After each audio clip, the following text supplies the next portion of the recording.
6h30, 9h, la matinale. Bonjour Samuel Grybowski. Bonjour Stéphanie. Et hier, je crois que vous avez souri aux blagues du 1er avril.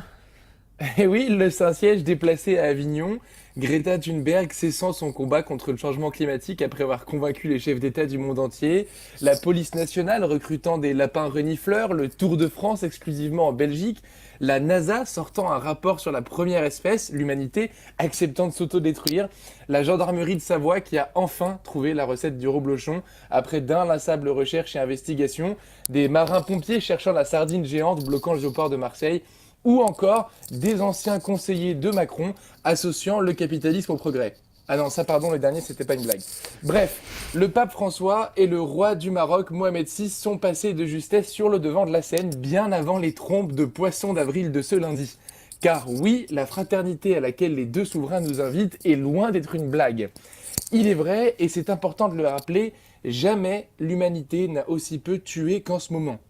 Que ce soit en valeur absolue ou en valeur relative, avec l'augmentation de la population mondiale, il n'y a jamais eu aussi peu d'homicides. C'est-à-dire que le total des crimes, des conflits, guerres, épurations ou massacres n'a jamais fait aussi peu de morts qu'en ce début du XXIe siècle. L'Union européenne, l'ONU, le développement et l'éducation semblent en être les premières raisons. Mais préparer et construire la fraternité, ce n'est pas simplement éviter le pire et empêcher à l'humanité de s'autodétruire. C'est aussi rendre durable, soutenable, concrète, une paix que chacune et chacun pourrait s'approprier dans toutes les relations humaines qu'il entretiendra au cours de sa vie. On estime que chacune et chacun va croiser ou rencontrer environ 100 000 personnes dans son existence, de votre baguette à la boulangerie jusqu'à vos meilleurs amis. Quelles traces, quels souvenirs, quels liens laissons-nous avec chacune de ces rencontres ?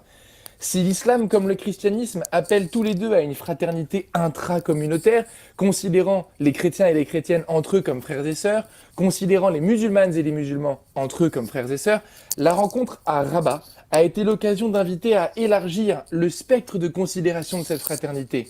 Plus d'un être humain sur deux, 55% exactement, se dit soit chrétien soit musulman aujourd'hui. Alors bravo, parce qu'une fois encore, en montrant l'exemple comme il y a quelques semaines au Caire, ces dignitaires religieux assument leurs responsabilités sur ce sujet dans une période bien troublée sur d'autres. Merci beaucoup Samuel Grybowski pour cet éloge de cette rencontre ce week-end à Rabat entre le pape François et le responsable de l'État marocain. Merci beaucoup.